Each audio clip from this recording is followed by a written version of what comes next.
Chelsea fans, welcome back to Talking Chelsea. Welcome back to your Chelsea news. After our 2-0 victory last night, we have some comments from Enzo Maresca. Liam Delap has also spoke about working with Nicolas Jackson and his thoughts on the game overall. Not only that, but we have updates regarding Petrovic, Jamie Gittens, Benjamin Sesko, Mamadou Sarr, and Chelsea approach an exciting new left winger. Now, of course, I'll be giving my own thoughts and opinions on everything that's been reported, but more importantly, I want to know what you guys think down below in the comments. And before we get into the video, make sure you leave a like and subscribe if you are a Chelsea fan who enjoys Chelsea content. We're on the road to 10k by the end of 2025. Kicking things off, Chelsea Football Club will be staging a pre-season tournament this August with European heavyweights AC Milan and Bayer Leverkusen also participating in the 2025 Visit Malta Weekender. We then get the dates and times of both of these fixtures, who will both be played at Stamford Bridge. On Friday the 8th of August, we have Chelsea versus Bayer Leverkusen at 7 p.m. and Sunday the 10th of August, Chelsea versus AC Milan at 3 p.m. This is very intriguing and also very exciting for any Chelsea fan who wants to go to Stamford Bridge to see us play against these behemoth of clubs. It's very interesting to me because it depends how far we get in the Club World Cup will determine how much of a pre-season we get, and it depends how Chelsea are handling this. Are they viewing the Club World Cup as a tournament to participate in and try and go as far as possible, which is looking likely the case, but they also treating it as a little bit of a pre-season as well, especially maybe the group stages before we get onto the bigger teams in the knockout. Obviously, last night we beat LAFC 2-0 in a very convincing, dominating, run-of-the-mill sort of performance where we kind of went through the gears. Had a bit of a pre-season training, pre-season game feel to it. And that's no disrespect to LAFC. There was just a big disparity in terms of class. LAFC obviously had their good spells. It was against the run of play, really. They had a few breaks. They were very wasteful in their chances. Sanchez made a couple of good saves. I did a match review or match reaction. If you haven't seen it, it is here on the channel. Feel free to check it out where I go more in depth about my views on the game straight after the final whistle. But overall, Chelsea went through the gears, got the job done. 2-0. Very good debut from Delap, who got himself an assist. Enzo Fernandez with that late running second goal with a late run into the box, which he's almost perfecting at this stage. Jackson had a good game. A lot of players did. Go check that out if you want some more in-depth about that. But regarding these two fixtures, these are massive. I like these. I might try and attend both of these if I can get hold of tickets, and obviously sort out childcare for those of you who know. But I would love to go in attendance, and I'd love to see loads of people there as well. I think it'd be really, really good. Friday and a Sunday, the 8th to the 10th of August. Obviously, the weekend after that is the start of the Premier League. So I'm just trying to mentally work out the sort of break that the players are going to have before the new season, because the Club World Cup can go on for like a month. That brings it into like mid-July. And then I suppose they get like 3, 4, maybe 5 weeks off. Probably a little less than that, 3.5, 4 weeks. And then they're obviously going to have to start training for the new season as well in time of that. I just don't think it's a lot of time to fit in rest for the players, because they've played a lot of games. If we go all the way to the end of the Club World Cup, it's 74 games in the 24-25 season if you include that on the back end of that. It's just a lot of football, minimal break, and then back into the new season, which it's just a lot. I know footballers get paid handsomely and all that. I know everything that goes around it, but just in terms of the break and the burnout of the players, they need to have good rest. So very curious to know how they're going to juggle that. You know, obviously if we go out and sort of like the round of 16 or the first knockout stage of the Club World Cup, then obviously we'll have a longer break, which is very beneficial for the players going into the new season, rather than putting all their eggs into one basket with this tournament. Obviously we want to try and go as far as we can, but there's also an element of, if we go out in the round of 16, quarters, semis, whatever, we get a little bit longer break for the players. They can rest, rejuvenate, then come back, train, get ready for the new season, have the pre-season, and crack on that way. But very curious to know your thoughts. Do these fixtures excite you for a pre-season game? Obviously, pre-season has this sort of like different atmosphere to it. Be in the middle of August, start of August, middle of the summer, in the UK. Would you be attending if you can get hold of tickets? I definitely will be if I can. I think they're two fantastic games to have as a pre-season. I don't know how they're going to do this sort of maybe like Emirates Cup style thing, where it's like the 2 games over the couple of days as like a mini tournament.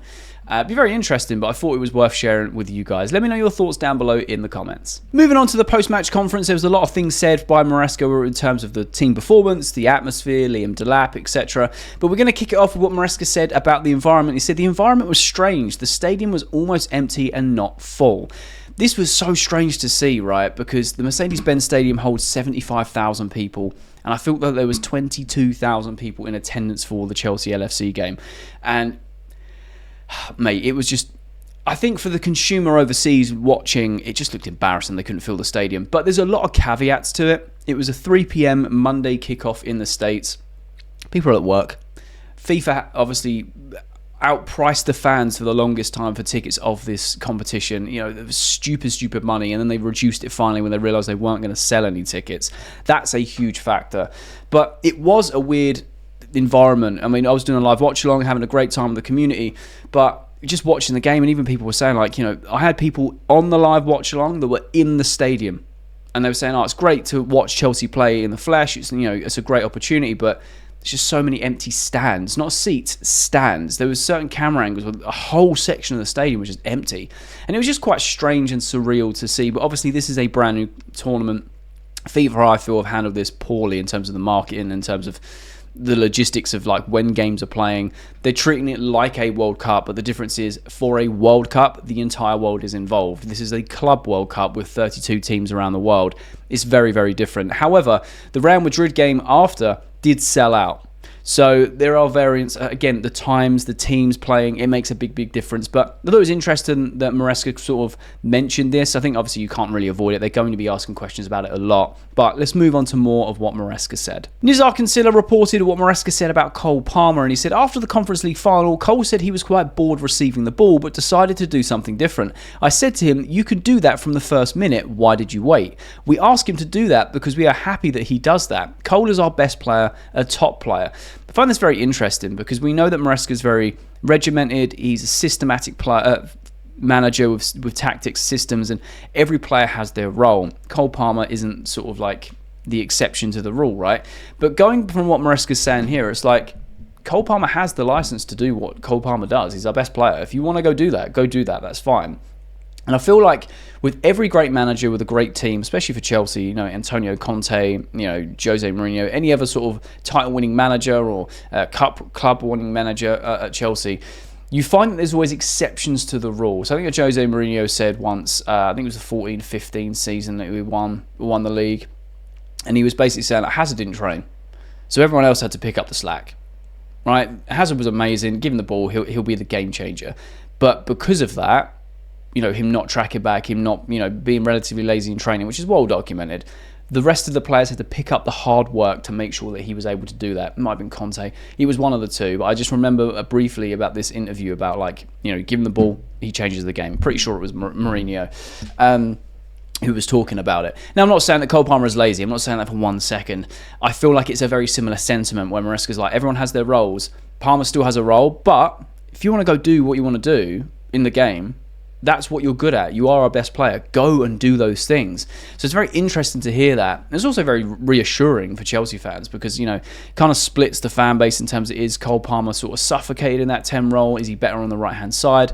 And we saw last night, when you look at the heat maps and even from watching the game, Palmer was more on that right-hand side linking up with Neto, and it was almost like Neto was overlapping and Palmer was overlapping at times. And it gave a different dynamic. But I feel like it kind of leans into this of like, he was bored of receiving the ball. He wanted to go do something different. Maresca's like, you do that from the first minute if you want to, bro. You go do you. Like, you are our best player. And I thought this was very comforting. But very curious to know your thoughts down below. Johnny B. Mikel spoke on Maresca. He was one of the pundits on DAZN, and he said last night, he is building something special. Don't forget the team, a very young team. We're putting so much pressure on them. It's a very young team. If you look at this team in the next 2, 3 or 4 years, I think we might talk about them winning the Champions League. Mikel's a strange character for me. He says so much stuff publicly, right? Especially so heavily linked with Osimhen being a good friend and wanting him to join Chelsea and all of this. And yes, you know, there are certain gems he picks up on, and fair enough. You know, Mikel played for a long time at Chelsea. He knows what he's talking from a player side, right? He's lived it and breathed it in our dressing rooms, and I thought this was very on the nose. I think this is very on the head. I think, you know, this is perfect sort of analysis of Enzo Maresca and our team. And I feel like Chelsea fans, we can get very carried away, we're very reactionary, very emotional, just like football fans around the world. But this is something where, you know, Chelsea fans have been patient with this new ownership because they've told us to trust the process of all these various managers, all these transfers, etc. But with Maresca, we're really finally starting to see like the building blocks being put in place, especially off the back of last season, European trophy, top 4. We're getting the right sort of key signings in the right key areas. I think Mikel is bang on with what he's saying here. We are building something special. You know, you look at all the players on long-term contracts, they're all still very, very young, and they're still playing at a high level. They're still developing season by season.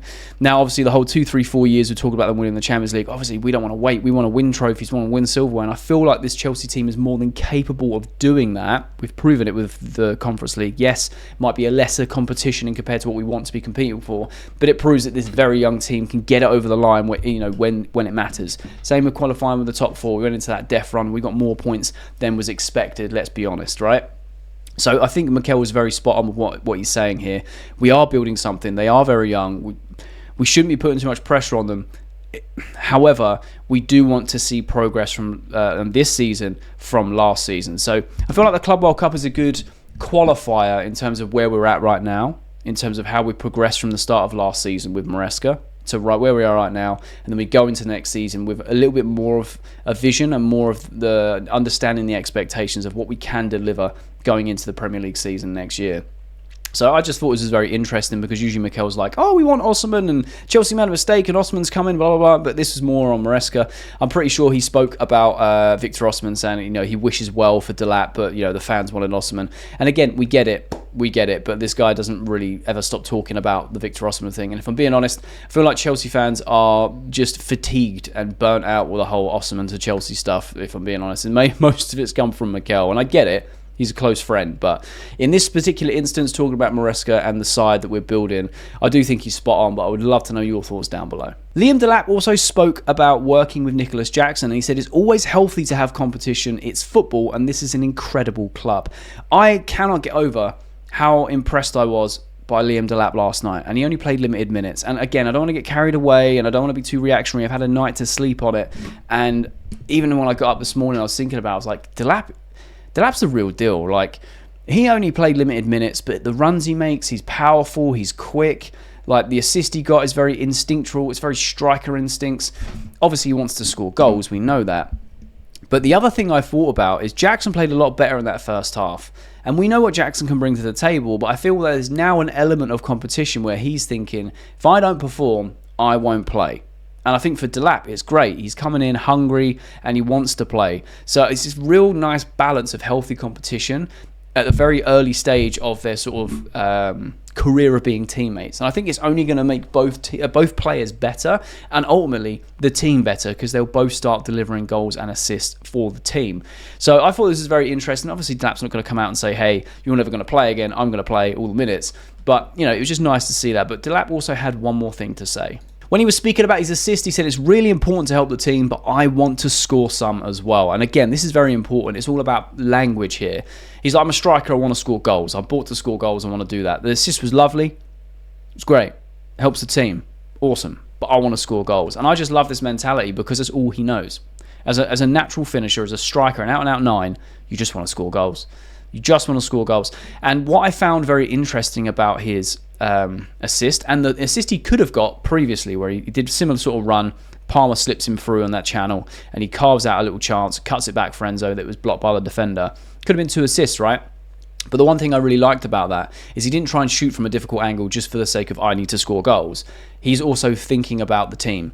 He's thinking about, how he can help the team in that sense. So I think this is just very, very good. It's just a very good start for Liam Delap in a Chelsea shirt. Super excited to see how he does as the season goes on. I think he will score goals for Chelsea. I think he will do very well in an Enzo Maresca system. There were moments last night where you could see the players went on the same wavelength. There were a lot of moments last night where Delap looked like he'd never been out of a Maresca system. He just slotted straight in and was making the right type of runs. Link-up play was good.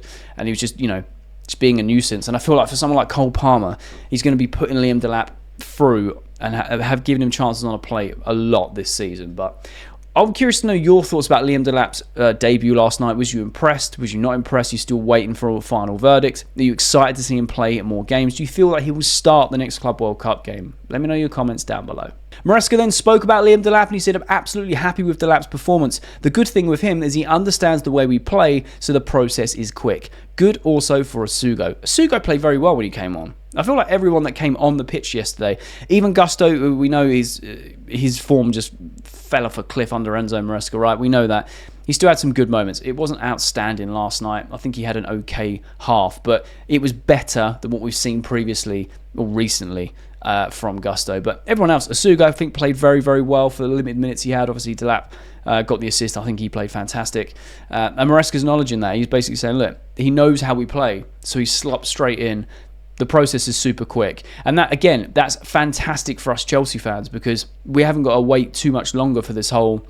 He's got to bed into the system. He's got to get used to things. Obviously, his environment. Obviously, he's got to get to know his teammates in the way that they play a bit better. But in terms of the system and understanding what Maresca wants from him, straight away. And I think this is really, really key and vital going forward into the new season. S. Johnson Sport has revealed that there is a gentleman's agreement between Chelsea and Jordi Petrovic that he can leave if someone bids £25 million. Petrovic is given the green light to find himself a club over the next month that will be prepared to pay that. Very interesting. Looks like Petrovic is going this summer. £25 million for Jordi Petrovic. Obviously, that will be some sort of profit. I can't remember how much we paid for him. This is sad for Chelsea fans, sad for myself really, because we wanted Petrovic to be Chelsea's number one, or at least come in and fight for that position. And it looks like he's just not going to do that. He's more than happy going, look, I feel like I earned the right. I feel like I've delivered on my development season at Strasbourg. I should be Chelsea's number one. And the more I sit on it, the more I think, yes, you shouldn't be guaranteed a starting spot. Even though when you look at other clubs like Liverpool, City, even Arsenal, they have it nailed on number one. Right, they have a nailed on number one, and then people fight for his position. And if they have a dip in form, it obviously changes up. For Maresca, it's very, very clear that Sanchez is number one, Philip Jorgensen is number two, and Petrovic would go in that mix with Penders as well to fight for that number one spot. Petrovic isn't willing to do that. So I feel like this is like the amicable thing that Chelsea are like, we don't want to see you go, but at the same time, you've got the green light to go find a club. If they pay £25 million, there you go. Chelsea have basically said, you're going to be fighting for number one. Obviously, you've had a great season, but we can't guarantee you that number one spot. Fair enough. Petrovic thinks he wants more than that. And again, that's fair. I've got no issue with players, demanding what they feel that they're worth. Obviously, they have to go prove that. But if he feels that, I've done well enough away on loan, I'm a very good goalkeeper, stats back it up, the eye test he definitely passes, I want to play, and the club that he is signed to is saying we can't guarantee that, he's going to have to find a way out. Now, Chelsea could try and play the long game, say, all right, we'll just send you out on loan again, we're going to keep you under contract for a long time. But at least they've said, look, £25 million, you go find someone that's willing to pay it, you can go. That is not an issue. To be fair, I think that's a fair sum. That's a fair sum for Jordi Petrovic. I wouldn't expect to get any more for him, really. I think he's had a great development season, but like I said, from my perspective and other Chelsea fans, going to be sad to see him go, because I feel like he could have gone on and been a really great goalkeeper for Chelsea. And I hope that Chelsea don't make a mistake of trying to go back in and buying him years down the line, because he has developed into a world-class striker, world-class goalkeeper. I'm just hoping that he doesn't go to the Premier League. West Ham have a lot of interest in him. Whether they will pay £25 million for him, I don't know. Purely because I know that every time he plays against Chelsea, you'll probably have one of the best games of his career, and we just don't want that, right? I do want Jordi Petrovic to find a club that he's happy to go to, and he is going to play regularly, and I hope that he has a very good career. But it's just very sad to see. It's almost like a what if. What if Petrovic stays and fights for his position? But it doesn't look like it's going to be, unfortunately, guys. So let me know your thoughts down below about Jordi Petrovic. Do you think £25 million is enough for Petrovic? Do you feel like this is a good thing from Chelsea to, at least offer a gentleman's agreement, saying, this is what, if you can do this, at least we'll let you go, no problem. Very curious to know your thoughts. Been reported by Imran Osman, internal raving about centre-back Mamadou Sarr. Some people inside the club think he's going straight into the first team. I love this. Mamadou Sarr had a fantastic development season at Strasbourg. This is something we got over the line very quickly, 15 million euros. I feel like for that type of money, he's 19 years old. He looks like a fantastic centre-back, right? He can play on the left-hand side, or left side of the centre-backs. He's a left-footed centre-back. Now, look, I love the fact that he's only been there a couple trainer sessions, and people in the club are like, he's really good. He's going into the first team. Because having options for that centre-back cover is very, very vital, especially when you've got someone like Fofana, who's fantastic when he's fit, but can't seem to stay fit for long periods of time. You've got Colwell, you've got Badiashile, looks like Desassi's off, you've got Chalobah, you've got Tosin. It's just nice to have a variety of players that can play in multiple positions across that back line. I like what I've seen from Sarr. I'm not going to lie and say I've seen every single game that he played for Strasbourg. I've seen a lot of highlights. I've seen the odd game here or there. He's fast, he's aggressive, he's got very good defensive awareness, good footballing IQ for a youngster. I think he's a very good signing. I still think Chelsea go out in the market and get that big name centre-back, whether it's a Mark Gahey or a Joral Hatto or someone like that. But I'm very, very happy that Mamadou Sarr is impressing already, and he could potentially go into the first team. That's just good signs and good signals that a player has just turned up and people go, whoa, okay, cool, he's a lot better than we anticipated. He could be part of the first team, especially so early on. So if he can continue to do that and we start seeing him play some Chelsea games, it would be very exciting for Chelsea fans to watch him play in the Club World Cup, to get a kind of idea of what type of defender he is.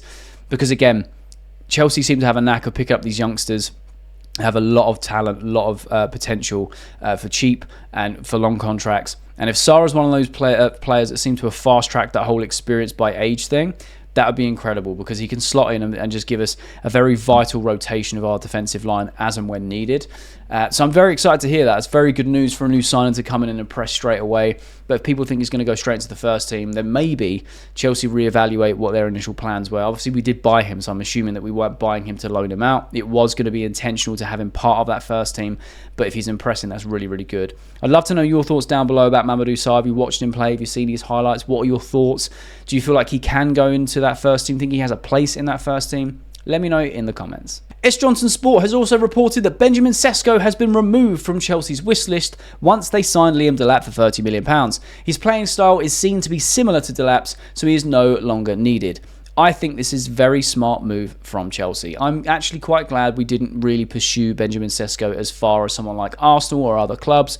I feel like he'd do well for a club like Arsenal. I do agree that he is very much like Delap in terms of the way he plays. I don't know whether he's as physical, comparing the two directly, but that is typically his sort of playing style. I'm very happy that we have not gone for Sesko out of all of the striker options that we had. I was happy with the signing of Delap. I'm very happy after watching him play limited minutes last night, because it gives us a very good insight on what type of player he can be in the future and what he can do longer term. Sesko would have been a lot of money. It would have been about 80 million euros. Right, for a player that you can get 50, well, I don't know what that is in pounds, 80 million euros, what, like 65, 70 million pounds, which we've got for half the price in Delap. Thank God for release clauses, right? Or relegation clauses, or whatever it was that we managed to secure Delap so cheap, because Delap for 30 mil looks like an absolute bargain so far, and hopefully that continues. I don't want to get too carried away, but so far currently with the training clips and what we've seen limited minutes, it looks like money well spent. So I'm actually quite glad that Sesko's not on our list, because when we were linked with him quite heavily, I was also trying to wonder of if we're buying him, is he really an out-and-out 9 that we need, or is he more of that playmaker role where, yeah, he can score goals, but he also provides a lot for the team? Is that dynamic something we need when we've got someone like Jackson as well, who finishing isn't his strongest point? He can score goals. He wastes a lot of chances, but he can score goals. But his main skill set is holding the ball up, link-up play, getting other players involved in the game. So when you've got them direct wingers, that goal-scoring wingers, mate, he's going to have a field day, because he can obviously set those boys up, like we saw with him do with Neto last night, in a very similar sense. Well, like Sesko might be an upgrade on Jackson for sure, but that type of playing style, just adding more goals to the game rather than a like for someone like Delap. But that's just my thoughts. I'd love to know your thoughts down below. Are you glad that Chelsea have taken Sesko off the wish list? Is this something, I can't even talk, wish list, or do you feel like Chelsea should have gone for someone like Sesko over Delap? Very curious to know your thoughts. Fabrizio Romano has reported that Chelsea absolutely want to go for Gittens and want to attack the situation again. Gittens has told Dortmund once again he wants Chelsea. Now, one thing that we saw from last night, okay, which we're going to talk about for the rest of this video over two reports. Chelsea desperately need a left winger. Madueke's left wing performance last night stunk out the gaff. It just did. I'm a fan of Madueke. I've backed him. I've stuck up for him. Obviously, I've given him criticism that's fair when he's good, when he's bad, right? I feel like he has been one of our best wingers across last season, alongside Neto. Very similar on the GA, but yesterday was a stark contrast in difference. Madueke clearly plays better on the right long term. He can play on the left here and there, but it's not going to be a long-term position for him, because it just didn't look like he could execute, right? And on Neto, on the other hand, had an absolute, well, he's player of the match. Right, he had an absolute brilliant game bombing down that right-hand side. So we desperately need a left winger. We're heavily linked with Gittens. Get the deal over the line. Get Jamie Gittens, someone who's electric pace, direct, can shoot, can be decisive in that final third, which I think is a key thing. Still young, got experience for his age, right? I feel like Gittens is the one that's going to get off over the line. It looks like Chelsea's #1 priority. And again, after last night, it is a glaring part of our team that massively needs to improve. Obviously, we lost Sancho, sending him back to United. Mudryk obviously can't play. / Chelsea just pretending that he doesn't exist because of the whole ban thing or whatnot. That's not really come out, but I think we're all kind of reading the cards that he's going to be banned for a period of time. We need a left winger. We just need a left winger. So your right wing side, in theory, will be Neto, Madueke, and Esteval Willian in the start of next season. On the left-hand side, you've got Tyreek George, who I think played well when he got his minutes yesterday. But again, he'll be in that rotation. If we can get someone like Gittens, we have Gittens, Noni, Neto, and Tyreek that can all play on that left-hand side. But Gittens would be that starting left winger because it's his natural position. He likes playing there. The fee and the agreement will be the interesting thing for me, because I think obviously we had the third bid, and then Dortmund said they wanted around 55, 60 million for him. They raised it really high at the end, and Chelsea said no thank you. And again, it was all around the Club World Cup tax, etc. And even if Chelsea signed Gittens right now, he still can't play for Chelsea until next season because he is cup tied with the Club World Cup, obviously being in Borussia Dortmund's squad. But it'd be nice to know that we've got that coming. It would be nice to know that we've got that position secured and sorted. And I feel like Chelsea's main priority right now, obviously the window opened yesterday, so I think they're going to get this deal done, and across this week we'll have more updates, and no doubt some sort of deal will be agreed because Chelsea have been very aggressive on this. Gittens has made it very clear he wants to leave Dortmund and go to Chelsea. He agreed the 7-year deal with Chelsea. It was just between the two clubs on the payment structure and the total amount. So I feel like that will get sorted this week and we can actually nip it in the bud and we can say, welcome to Chelsea, Jamie Gittens. Don't want to get ahead of myself, but this feels like one of those nailed on deals, and if something goes horribly wrong between the two clubs, I feel like this can happen. But I would love to know your thoughts down below. After watching Madueke playing left wing last night, do you feel like that was a big red flag in terms of we need improvement in this side, and would you feel like Jamie Gittens could fill that void and play that role very well? And Chelsea fans, this is where we can get excited because L'Equipe have reported that Chelsea officials have called Lyon for Malick Fofana. The Blues' interest is still in its infancy and there has still been no offers so far. The 20-year-old Belgian winger is valued around 50 million euros. L'Equipe also had another report, which was in the English translation, which was, Chelsea have inquired. Chelsea are trying to start talks with Lyon for Malick Fofana, and it works out about £42 million. Now, I can tell you one thing. This signing genuinely excites me. Get this deal done. Get this deal done. Whether or not he's the starting winger or in rotation, I don't care. He will be such a valuable player to our squad. This guy is very, very exciting. Electric pace, can beat a man, can score goals, can set goals up. The one thing that is very abundantly clear with this player at a very young age is his footballing IQ and decision-making in the final third. It is top tier. Top tier. If you go watch what he did last season, just watch him play, this guy, unbelievable. £42 million or 50 million euros, just write the check, pay it. Just pay the man the money or pay the club the money. Get this deal done. This is very, very exciting. Whether or not we lose Gittens and get Fofana, I'd be happy. If we can get both, unbelievable. What a left-hand side we would have going into next season. That would be such an exciting left-hand side to watch as fans and just to see it develop. They're still very young. Both very good. Both got very similar profiles in terms of what Maresca can do with them. I feel like they would slide into a Maresca system very, very nicely. He likes high and wide wingers that are direct, can beat a man, and can obviously score goals and have good decision-making. For a 20-year-old, Malick Fofana's decision-making is of someone of a 24, 25-year-old player. It's ahead of his time for his age. He's just very technically gifted. Can beat a man, can score goals, he can create chances for the team. And again, he isn't afraid to shoot. He could score goals. If you go watch the goals he scored last season, he scores bangers. And I'm not saying that that's all he's going to score, but it's a very good indicator. His decision-making in the final third genuinely excites me. I'm genuinely very, very excited about this. The talks here, hoping that Chelsea can really pursue this and get this deal over the line. There was also some previous interest from Liverpool and Arne Slot talking about how they were looking at Malick Fofana earlier on in the year.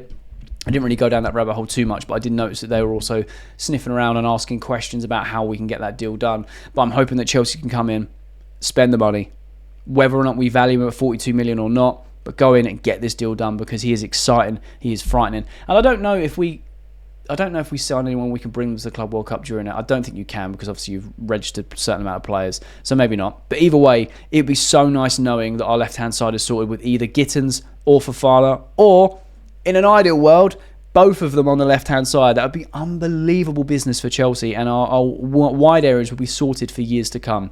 Esteval Willian coming in. Neto with an actual target man to hit is going to be a different breed. Mabueke, whether he stays or goes, we know that Chelsea don't want to sell him, but if a good offer comes in, they're happy to take the money. But again, he might have another season of development. We've got left-hand side of Gittens and Malick Fofana, unbelievable. And then next year, we've got Kuenda coming in.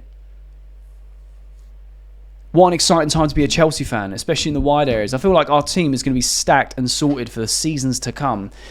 And I'm just super excited. I think Chelsea are really going about the right sort of business this summer transfer window. And like I said, with Malick Fofana, very, very excited. Watched him a lot last season. I'm not saying I watched every game, but I did watch a lot about this guy every time that I could and every chance I got, plus the highlights and things. He's just a frightening winger. Such a bright future ahead of him. And again, it's just his decision-making in the final third. You look at it and you think, how are you 20 years old? He's just very, very good in that part of his game. And I think that you add that into a Chelsea squad and all of a sudden, the bar is just raised. So they're my thoughts on Malick Fofana and Chelsea inquiring and also trying to ask to see what deal can be done. But I would very much like to know your thoughts down below. Do you think that Malick Fofana is a good signing for Chelsea? Do you feel like we should go for another left-wing target? There's also other reports that Nico Williams looks like he's going Barcelona now. It looks like the negotiations are ramping up. So I feel like obviously that's off the cards. Another report that you want to add in is Chelsea have called off the interest on Nico Williams, and at this point it looks like it's nailed on that he's going to Barcelona. So would you be happy with someone like Jamie Gittens? Would you rather Fofana? In an ideal world, would you take both for that left-hand side? Let me know your thoughts and opinions down below in the comments. That's all the latest Chelsea news. Let me know your thoughts and opinions on everything that's been reported down below in the comment section. I love having a conversation with you guys. If you haven't made it all the way to the end of the video, firstly, you're a real one, and I mean that, you're a real one. But secondly, there'll be a thumbnail appears on the screen. So if you're a Chelsea fan who enjoys Chelsea content, make sure you click that thumbnail because you'll enjoy that video too.